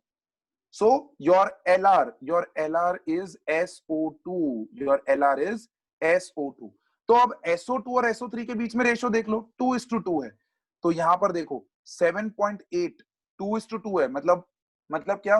जितना मोल्स SO2 है रिएक्शन के अंदर, उतने ही SO3 मिल जाएगा। सो 7.8 मोल्स मेरे पास है, तो 7.8 मोल्स SO3 मिल जाएगा। Is that clear? और इस मोल्स को जब आप मोलर मास ऑफ SO3 से डिवाइड कर दोगे तो आपको उसका गिवन मास मिल जाएगा। करेक्ट है? Put a thumbs up, put a thumbs up. यहां तक क्लियर है? 100%? दृष्टि ठक्कर, हेतवी, वरुण, सिड, वेदांत त्रिवेदी, हेतवी जोशी, ये जितने नाम मैंने अभी लिए सब सो रहे थे वापस से। ठीक है, वापस जाग जाओ, वापस जाग जाओ। मोल से जब आपको गिवन मास निकालना होता है तो आप मोलर मास से मल्टीप्लाई करते हो, डिवाइड नहीं करते हो। You multiply by molar mass. These are the mistakes you are going to do, that is why I did this mistake, ताकि आपको ध्यान में रहे। सर ने हमको पॉइंट आउट किया था। Is that clear? अच्छा, ये लास्ट स्टेप काफी बच्चों को समझ में नहीं आया है, तो मैं वापस से ये स्टेप को ले लेता हूं। हमने क्या किया मेरे बच्चे? हमने यहाँ पर क्या किया? हमने सिंपली किया कि पहले हमने मोल्स निकाल लिए, जो भी गिवन मास था उससे मोल्स निकाल लिए, और मोल्स को हमने स्टोइकियोमेट्रिक कोएफिशिएंट से डिवाइड किया to calculate which of these is LR। ठीक है, which of these is LR। उससे हमें पता चला कि SO2 हमारा LR है। फिर हमने देखा कि SO2 की मदर इक्वेशन और SO3 की मदर इक्वेशन किस तरह से रिलेट हो रही है।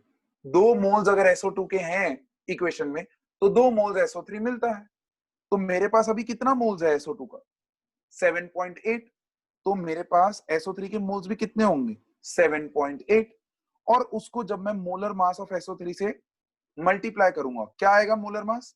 32 प्लस 48। 32 प्लस 48 कर दो फटाफट से।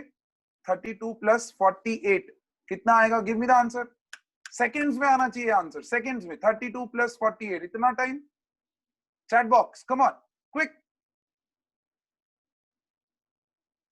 किसी ने 60 लिखा है। अरे भाई स्टैंडर्ड 5th ट्रांसफर लो। नहीं, आपको तो स्टैंडर्ड 2 में जाना पड़ेगा, बिकॉज एडिशन सब्ट्रैक्शन आप वहां से सीख लेते हो। Yes, your answer is 80 over here. Is that clear? Your answer is 80। So multiply by 80, answer is ready. Grams में चाहिए था ना आपको आंसर, मिल गया? परफेक्ट है बेटा। प्रैक्टिस नहीं करोगे तो जो अभी पढ़ रहे हो वो सब बाउंस हो जाएगा। प्रैक्टिस के बिना तो कुछ भी नहीं होगा। Practice is most important.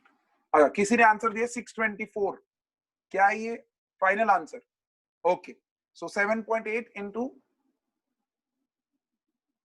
80 करना है। अब कुछ महान आत्माएं जब मल्टीप्लाई करती है ना तो वो ऐसे करती है, 7.8 इंटू 80, 0 8 0, 0 7 0, 8 8 जा 64, 6 8 7 जा 56 प्लस 6 62, 0 4 2 6, एक के बाद डेसिमल 62.40। जिन लोगों ने ऐसे किया है, by God salute to you. ठीक है, जिन लोगों ने भी ऐसे किया है, सल्यूट टू यू। सिंपली 7.8 को 8 से मल्टीप्लाई करना था और लास्ट में एक 0 लगा देना था, nothing else. Is that clear? तो प्लीज ये चीज ध्यान में रखिएगा। करेक्ट है 100%?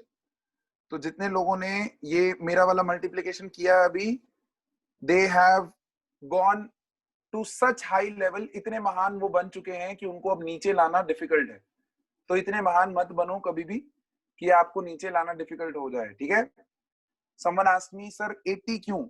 अरे यार 80 इज द, अरे यार 80 is the molar mass of SO3 ना। SO3 के मोलर मास से जब आप मल्टीप्लाई कर दोगे तो ये गिवन मोल्स, आपने ये मोल्स तो ढूंढ लिए थे कि SO3 के इतने मोल्स बनेंगे, उसको जब 80 से मल्टीप्लाई किया तो आपको गिवन मास मिल गया कि इतना मास प्रोड्यूस होगा। Is that okay? Someone who has asked this doubt, please put a yes or no in the chat box.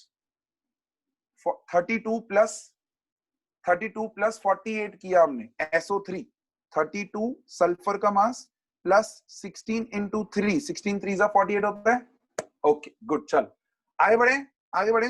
Question number 4 5 6, question number 4 5 6 give you exactly 30 seconds to read the questions, 30 to 40 seconds to read the question। जो भी question में doubt है, put that in the chat box। Question number 4 very important. अगर मैं बोलूं अहमदाबाद में 100 school हैं तो 90 स्कूल्स में इंपेरिकल और मॉलिक्यूलर फॉर्मूला वाला क्वेश्चन नंबर 4 होता है exactly, without changing the values also. If there are 100 schools, I would say 90 schools ask this question exactly with the same values। और उसका रीजन ये है कि जब आप सिंपलेस्ट रेशो निकालते हो तो उसमें रेशो आता है 1.5 and 1, ऐसा आता है। तो उसको हमको होल नंबर रेशो बनाने के लिए मल्टीप्लाई बाय 2 करना पड़ता है, वो भूलना नहीं। Is that clear? किसी को भी डाउट है एम्पिरिकल मॉलिक्यूलर फॉर्मूला के टेबल में, you can ask, you can write down question number 4, doubt hai, I will draw the table and explain। question number 5, question number 6, ध्यान लगाओ। ओके, डिमांड आ चुकी है क्वेश्चन नंबर 4 की। चल यहाँ पर फटाफट से क्वेश्चन नंबर 4 का कॉन्सेप्ट दे देते हैं आपको। क्वेश्चन नंबर 4 का कॉन्सेप्ट कैसा होगा मेरे बच्चे? ऐसा एक टेबल बनेगा आपका, विल बी अ टेबल। उसके अंदर पहला आपका हेडिंग बनेगा एलिमेंट, दूसरा बनेगा उसका परसेंटेज, तीसरा बनेगा रिलेटिव मोल्स। क्या बनेगा बच्चे? Relative moles. और लास्ट बनेगा आपका सिंपलेस्ट होल नंबर रेशियो। ठीक है, अब यहाँ पर आपके पास Fe है और ऑक्सीजन है। Fe का एटॉमिक मास होता है 56, ऑक्सीजन का एटॉमिक मास होता है 16। इसका परसेंटेज दिया है 69.9 और इसका दिया है 30.1। इसको 69.9 को डिवाइड बाय 56 करो और 30.1 को डिवाइड बाय 16 करो।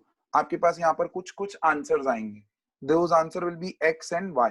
Those answers will be X and Y। इसमें से जो स्मॉलेस्ट वैल्यू है उसको आप डिवाइड कर दोगे। Suppose Y is the smallest value, divide by Y, divide by Y। तो उससे आपको रेशो मिलेगा। रेशो में आपको मिलेगा, इसका मिलेगा 1 और इसका मिलेगा यहाँ पर 1.5, ऐसा मिलेगा। करेक्ट? जब आप फाइंड करोगे ना तो x की वैल्यू छोटी होगी, यहाँ पर x की वैल्यू छोटी होगी, तो ये डिवाइड बाय x कर दोगे और ये y डिवाइडेड बाय x करोगे तो आंसर आएगा 1.5। करेक्ट? क्लियर है ये चीज? अब ध्यान से देखो, ये हमारे फ्रैक्शनल फॉर्म में आए हैं। इसको होल नंबर में ले जाने के लिए you will multiply this by 2, तो इसको भी 2 से मल्टीप्लाई करना पड़ेगा। तो आपके पास होल नंबर रेशियो मिलेगा 2 and 3। तो फाइनल आंसर आपके पास आएगा Fe2O3। सॉल्व कर दिया मैंने। ठीक है, मॉलिक्यूलर फॉर्मूला ढूंढने का तरीका आपको पता है, वो मैंने रिवाइज करवा दिया है। आपको n निकालना है। n क्या होता है? That is nothing but molar mass upon empirical mass. Empirical mass आपको इस फॉर्मूला में से मिल जाएगा, 56 into 2 plus 16 into 3, that is your empirical mass. और जो भी मोलर मास दिया है, क्या दिया है? 170। जैसे ही आप डिवाइड करोगे, अप्रोक्सीमेटली n की वैल्यू इस क्वेश्चन के लिए 1 ही आएगी। अप्रोक्सीमेटली n की वैल्यू 1 ही आएगी, तो यहाँ पर एम्पिरिकल फॉर्मूला और मॉलिक्यूलर फॉर्मूला सेम हो जाता है. Is that okay? Question number 5, one of the students have asked the doubt. Question number 5 बहुत ही सिंपल, बहुत ही इजी क्वेश्चन है, बहुत ही easy. Calculate the mass percentage of Na and Cl atoms in common salt, है ना? Given molar mass of NaCl is 58.5 grams per mole. अरे simple सी बात है बच्चे. देखो क्वेश्चन नंबर 5 में उसने पूछा है कि सोडियम का कितना परसेंटेज है और क्लोरीन का कितना परसेंटेज है इन NaCl. कितने NaCl में उसने दिया है, मोलर मास दिया है आपको 58.5 ग्राम्स पर मोल. तो बेसिकली वो पूछ रहा है 58.5 ग्राम्स में सोडियम का कितना परसेंटेज है. So 23 divided by 58.5 into 100 percentage of sodium, sodium percentage. Chlorine का परसेंटेज निकालने के लिए 35.5 डिवाइडेड बाय 58.5 इनटू 100. करेक्ट है? फर्स्ट 20 एलिमेंट्स के आपको एटॉमिक मासेस भी याद होने चाहिए. First 20 no, in fact I would say first 30 तक लेके जाओ. फर्स्ट 30 तक, दैट इज हाइड्रोजन से लेके जिंक तक एटॉमिक मासेस, मोलर मासेस याद रख लो. बहुत ही इजी है, बहुत ही अमेजिंग है. 1 से लेके 30 तक आपके ऑलमोस्ट मोलर मासेस आप देखोगे एटॉमिक नंबर के डबल है. ऑलमोस्ट हर बार नहीं. सोडियम का जैसे 11 है तो उसका एटॉमिक मास 22 नहीं है, वो 23 हो जाता है. तो ऐसे एक्सेप्शनल केसेस ही हैं. और बच्चे वो इतने सारे प्रैक्टिस कर लोगे ना आप क्वेश्चन की, याद ही हो जाएंगे. जनरली तो वो 1 से लेके 30 तक भी देता है, बट अगर नहीं दे तो आपको ये याद होने चाहिए. Chlorine, sodium, oxygen, nitrogen. Someone has asked a very valid question. So what is the difference between atomic mass and molar mass? Atomic mass is the mass of one atom and molar mass is the mass of 1 mole of atoms. ठीक है? Difference कुछ भी नहीं है, value में difference कुछ भी नहीं है, डिफरेंस उसके यूनिट्स में है. एटॉमिक मास यू में लिखा जाता है, मोलर मास ग्राम्स पर मोल में लिखा जाता है. That's it. बाकी सब कुछ सेम है, मैग्नीट्यूड जो है वो सेम है. Is that clear all of you? बोलो यहां तक क्लियर है? अब बहुत सारे बच्चे जो हैं उनको क्वेश्चन नंबर 6 के बी पार्ट में डाउट है ही, होना ही चाहिए. ए पार्ट तो हो जाएगा.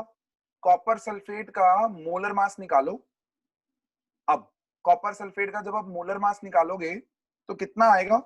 कोई कैलकुलेट करके बता सकता है मेरे को कॉपर सल्फेट का मोलर मास? कॉपर का मोलर मास देता हूं मैं आपको 63.5. 63.5. देखो आपके सामने है, मेरे हाथ आपके सामने है. देखो यहां पर मैंने ओरली कैलकुलेट कर भी लिया है already. Copper sulphate molar mass 63.5 plus 32 plus 64. 16 4 जा 64 होता है ना? Dhanushka, your answer is wrong. It's not 160. It's 159.5. 159.5. 0.5 तो आएगा ही यार. 63.5 कॉपर है और कोई भी 0.5 नहीं है इक्वेशन के अंदर, तो 0.5 तो रहना ही रहना है. वो कहां जाएगा? Is that clear? तो 159.5 इज द परफेक्ट आंसर और आपको वही लेके चलना है. 159.5 में 63.5 ग्राम्स कॉपर होता है, तो वो बोल रहा है 100 ग्राम कॉपर सल्फेट में कितना कॉपर होगा. वंस अगेन स्टैंडर्ड 4 एक्टिव हो गया है, याद रखिएगा. Is that clear? Question number B जो है वो काफी अच्छा है. Question number B amazing question है, उसको हम सॉल्व कर लेते हैं. यहाँ पर देखो, मैंने आपको हमेशा बताया है कि ऐसे क्वेश्चंस को सॉल्व करने के लिए always follow 3 steps. Given, find क्या करना है, और सॉल्यूशन, फाइनली सॉल्यूशन. तो जितने भी बच्चे इस वक्त क्लास में हैं वो प्लीज इस चीज को ध्यान रखें. ठीक है? चलो हम यहाँ पर गिवन पहले साथ साथ में लिख लेते हैं. क्वेश्चन नंबर 6 के बी पार्ट की हम बात कर रहे हैं. वो गिवन में कुछ बोल रहा है, वो बोल रहा है कि calculate the molarity of the, नहीं sorry, if the density of the methanol is 0.793 kg per liter. Density of methanol, methanol का फॉर्मूला CH3OH कितना है? 0.793 kg per liter. ध्यान से देख लीजिएगा. वो बोल रहा है कि if this is the density of methanol, what is its volume needed? What is its volume needed for making 2.5 liter of its 0.25 molar solution? Simple है. अगर नहीं समझ में आता है तो हिंदी में कन्वर्ट कर लो, नहीं समझ में आता है तो हिंदी में कन्वर्ट कर लो. मीथेनॉल का वो वॉल्यूम आपको ढूंढना है जो ऐसा सोल्यूशन आपको बना के दे जिसका वॉल्यूम 2.5 लीटर है और मोलैरिटी 0.25 मोलर है. तो आपको दो और चीजें दी है उसने, एक मोलैरिटी दी है 0.25 मोलर और दूसरा आपको क्या दिया है मेरे बच्चे, आपको वॉल्यूम दिया है 2.5 लीटर्स. फाइंड क्या करना है, I need to find out the volume of methanol needed. वो वॉल्यूम जो ये सोल्यूशन बना के देगा मुझे, वो वॉल्यूम जो ये सोल्यूशन बना के देगा मुझे. तो एक चीज तो एकदम क्लियर है कि मेरा सोल्यूशन का स्टेप नंबर 1 शुरू होगा मोलैरिटी के फॉर्मूला से. है कि नहीं, है कि नहीं मेरे बच्चे? परफेक्ट है. Is that clear? कितना दिया है? 2.5 लीटर्स दिया है मेरे बच्चे, 2.5 लीटर्स. तो अब यहां पर ध्यान दीजिएगा, यहां पर ध्यान दीजिएगा. क्या करना है हमको यहां पर सॉल्यूशन के अंदर? सबसे पहली चीज आप मोलैरिटी का फॉर्मूला लिखो, that is moles of methanol, since solute methanol है, upon volume of solution in litres. जिसमें मोलैरिटी आपके पास है, जिसमें मोलैरिटी आपके पास है, वॉल्यूम आपके पास है, वॉल्यूम आपके पास है. क्या आप मोल्स ऑफ मीथेनॉल नहीं ढूंढ सकते? ये सॉल्यूशन बनाने के लिए मोल्स कितने चाहिए होंगे? क्या नहीं ढूंढ सकते? बिल्कुल ढूंढ सकते हैं. स्टेप नंबर 1 मोल्स ढूंढ लिए. Step number 2 moles of methanol is equals to mass of methanol divided by molar mass of methanol.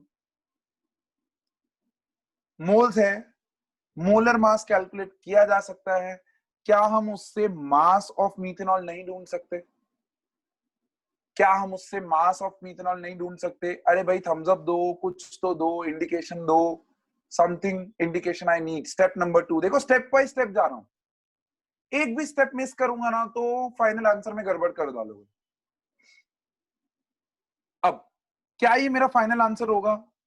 क्या मुझे मास ऑफ मीथेनॉल चाहिए? नहीं, मुझे क्या चाहिए? Volume of methanol.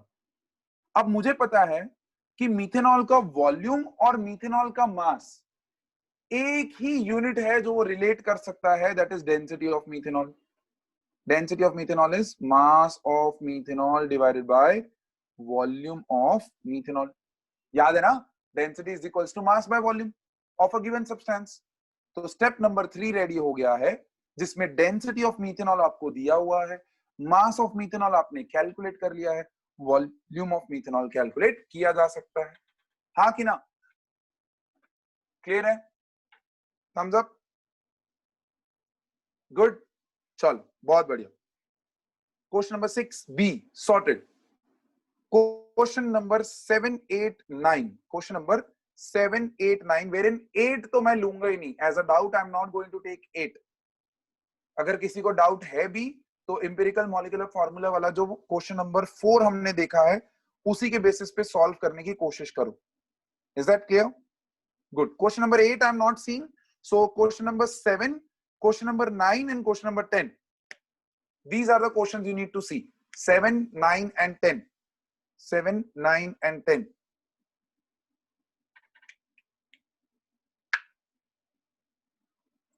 Okay, I've got 9th question as चाहिए था यार, ये तो डाउट मुझे चाहिए ही था.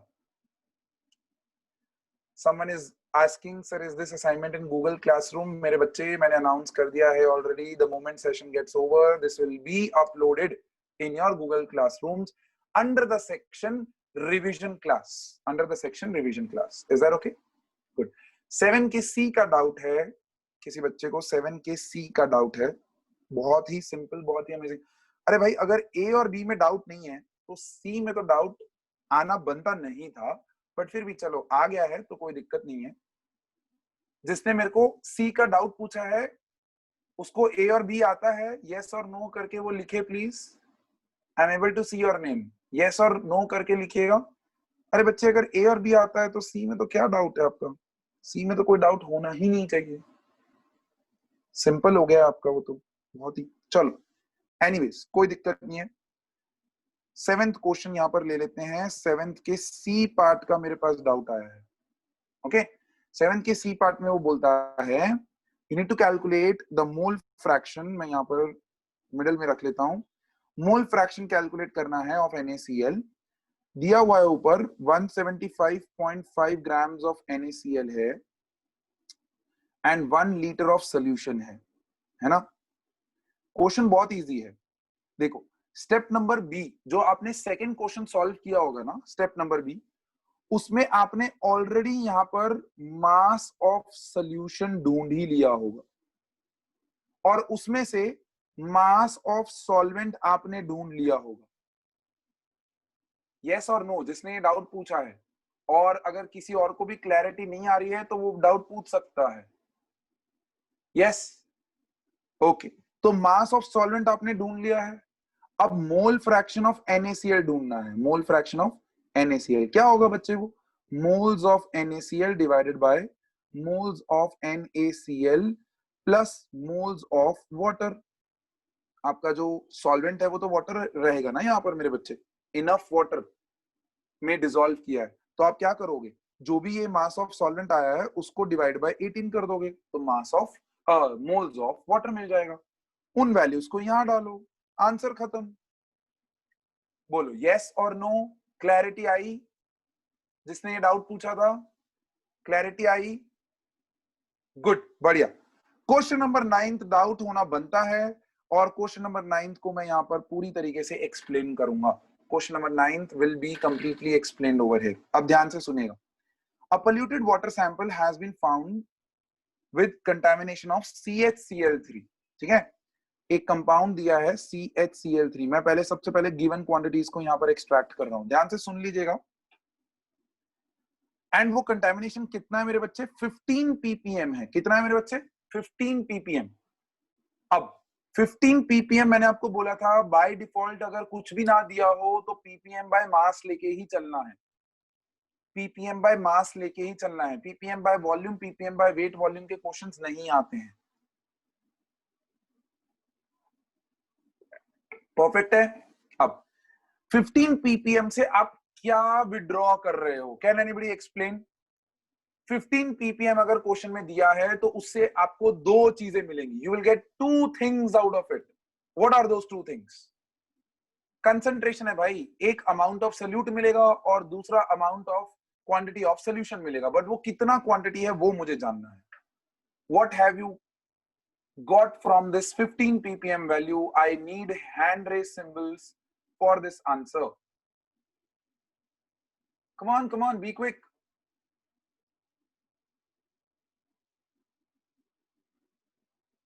Be quick. Only one student. Okay, Drashti Rathi, go ahead. Sir, it means there are 15 parts in million, 15 parts of solute in million quantity of the solution. हाँ, million parts of the solution, और वो parts मैंने define कर दिया है। This is ppm by mass। तो उसका मतलब क्या? अभी वो parts define कर दिए मैंने। वो कहना ये चाह रहा है कि there are 15 grams of CHCl3 in 10 to the power 6 grams of solution। in 10 to the power 6 grams of solution। तो यहां से आपको दो चीजें मिली मेरे बच्चे, यहां से आपको दो चीजें मिली, वो मैं लिख देता हूं। वेट ऑफ सल्यूट मिला, कितना? 15 ग्राम्स। दूसरा क्या मिला? वेट ऑफ सोल्यूशन मिला। कितना मिला मेरे बच्चे? कितना मिला? बोलो। 10 to the power 6 grams. Correct? ये चीजें मेरे को मिली जो उसने दी हुई थी। अब फाइंड क्या करना है? फाइंड में पार्ट नंबर ए के अंदर वो बोलता है express this term into percent by mass. Percent by mass, percent by mass मतलब परसेंटेज WW। याद है? किसी को याद है इसका फॉर्मूला? याद है किसी को? फॉर्मूला याद है परसेंटेज बाय मास का? यार इतना तो आना चाहिए, इतना तो आना चाहिए। I need hand raise symbols, I need maximum hand raise symbols for this. नहीं तो पूरा रिवीजन क्लास मेरा दुख में खत्म होगा यार। ऐसे मत करो, परसेंटेज बाय मास, परसेंटेज कैसे कैलकुलेट करते हैं हम, अपना परसेंटेज भी कैसे कैलकुलेट करते हैं, ऐसे ही सिखाया मैंने क्लास में भी। Yes, go ahead Vishwa Modi. Vishwa Modi, weight of solute upon weight of solvent into weight 100. Of solvent की सोल्यूशन, Solution into हाँ, वेट ऑफ सोल्यूशन इनटू 100. 100। अब मुझे बताओ, फाइंड में मुझे ये फाइंड करना है, क्या मेरे पास गिवन क्वांटिटीज में वेट ऑफ सोल्यूट है? हाँ। क्या मेरे पास वेट ऑफ सोल्यूशन है? हाँ। आंसर खत्म हो गया भाई। 15 divided by 10 to the power 6 into 10 to the power 2, answer ready हो गया 15 into 10 to the power -4 percentage. खत्म, your answer is over. Is that clear? Question number 9 का B part, determine the molality of chloroform in water sample.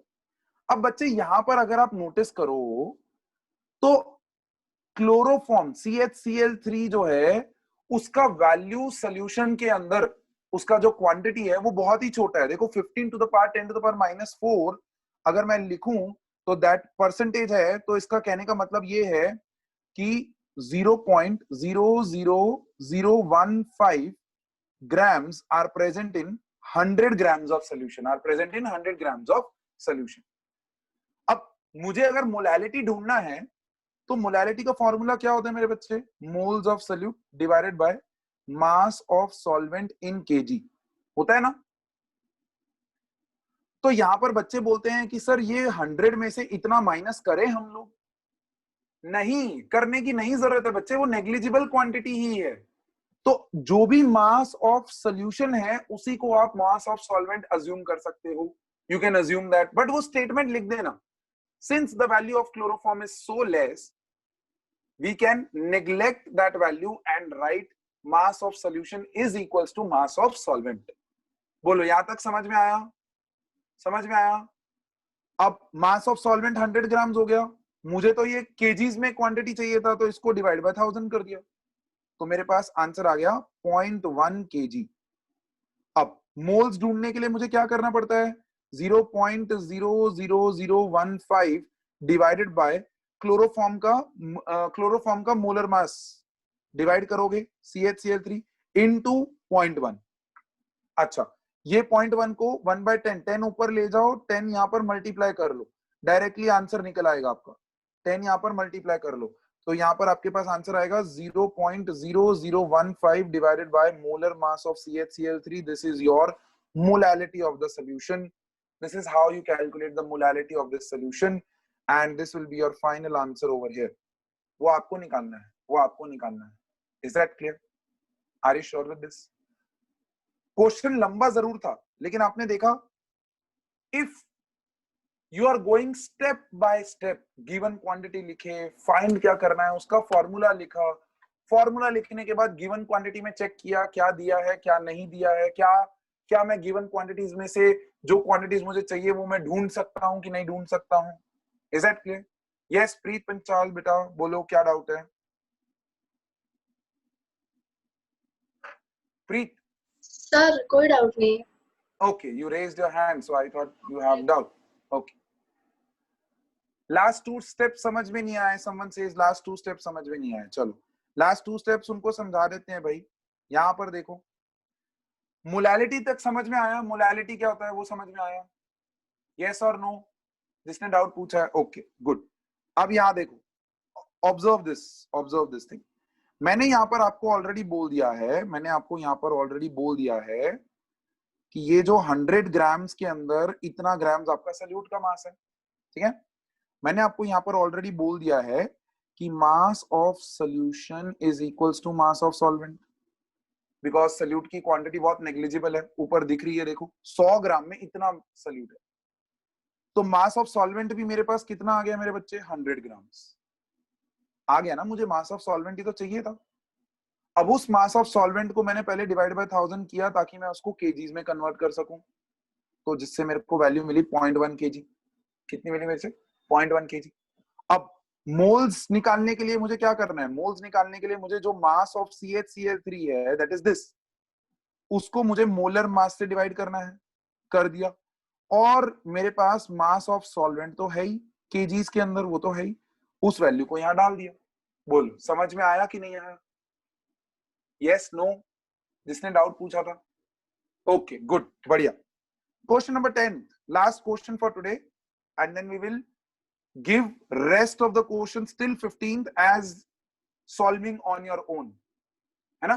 15 तक आपको solve करना है, 11 से लेके 15 पूरा शीट ही सॉल्व करना है, बट 11 से लेके 15 तक बिना कॉन्सेप्ट मंजोत सर के देखिए, क्योंकि मंजोत सर आपके एग्जाम में बाजू में नहीं बैठ पाएंगे बच्चा, है ना? और अगर चलो अलाउ कर भी देते हैं तो कितने टुकड़े करोगे मंजोत सर के, कहां कहां पे पहुंचेंगे सर, है कि नहीं? तो ये चीज ध्यान रखनी है आपको कि कंसेप्ट तो आपको ही क्लिक होना चाहिए, उसी के लिए आपको 11 से लेके 15 तक क्वेश्चंस जो हैं कंसेप्ट वाइज खुद सोचने हैं। नहीं आएगा तो टेंशन बिल्कुल नहीं लेना है और मंजोत सर को बिल्कुल कॉल नहीं करना है, ठीक है? अरे क्योंकि मैं जब बोलता हूं कि मेरे को मैसेज कर लेना, कॉल कर लेना, तो आप लोग करते नहीं हो, तो इस बार मैंने सोचा शायद आप लोग उल्टा समझ रहे हो, तो मैं उल्टा बोल देता हूं कि आपको बिल्कुल कॉल नहीं करना है, तो शायद आप कॉल करने लग जाओगे या मैसेज करने लग जाओगे। Is that clear?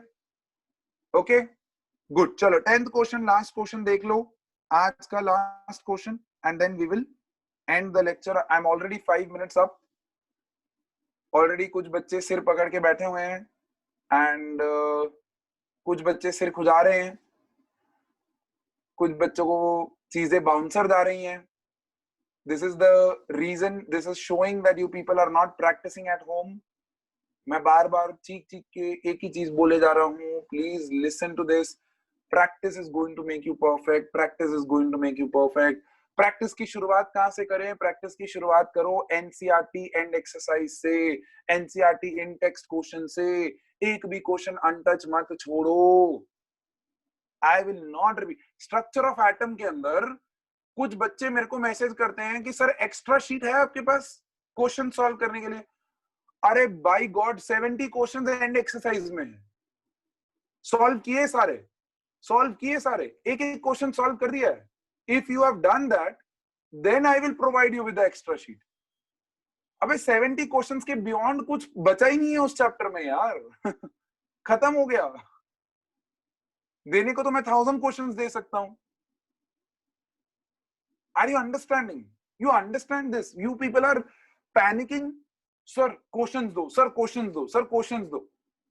बट क्या जो आपकी जो भगवत गीता है आपने सॉल्व कर ली?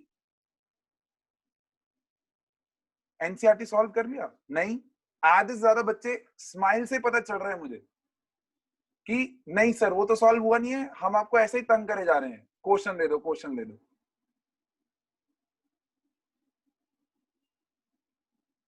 चलो 10th क्वेश्चन लास्ट, किसी को डाउट है? लिख दो चैट बॉक्स के अंदर 10 करके लिख दो, तो मैं एक्सप्लेन करना शुरू करूं, नहीं तो लेक्चर एंड करते हैं।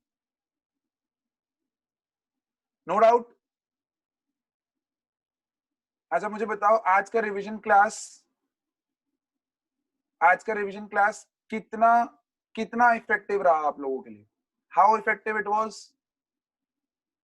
Give it in the form of 1 to 10, rating 1 to 10, 10 being the best और 10 being the 100%।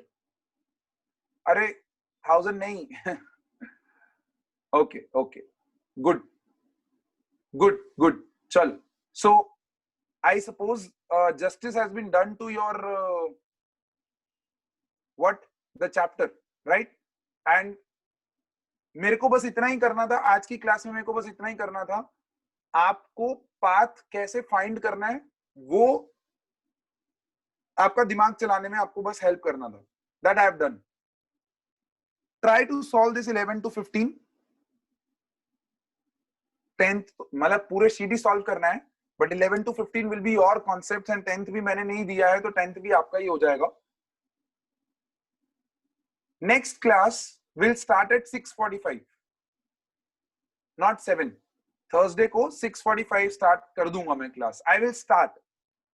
Your class actually will begin at 7. 6:45 I will come for the students who have doubts. ठीक है? Sheet practice करो, solution stoichiometry की भी मैंने एक sheet दी हुई है एक्स्ट्रा प्रैक्टिस सेशन के अंदर, वो भी सॉल्व करो। उसमें भी जो डाउट्स होंगे, पाथ होगा, वो मैं दे दूंगा। ठीक है? परफेक्ट है, डन है, चल जाने से पहले give that thundering smile and thundering thumbs up, and we will meet up in the next class with such beautiful smiling faces. All right, bye bye, take care.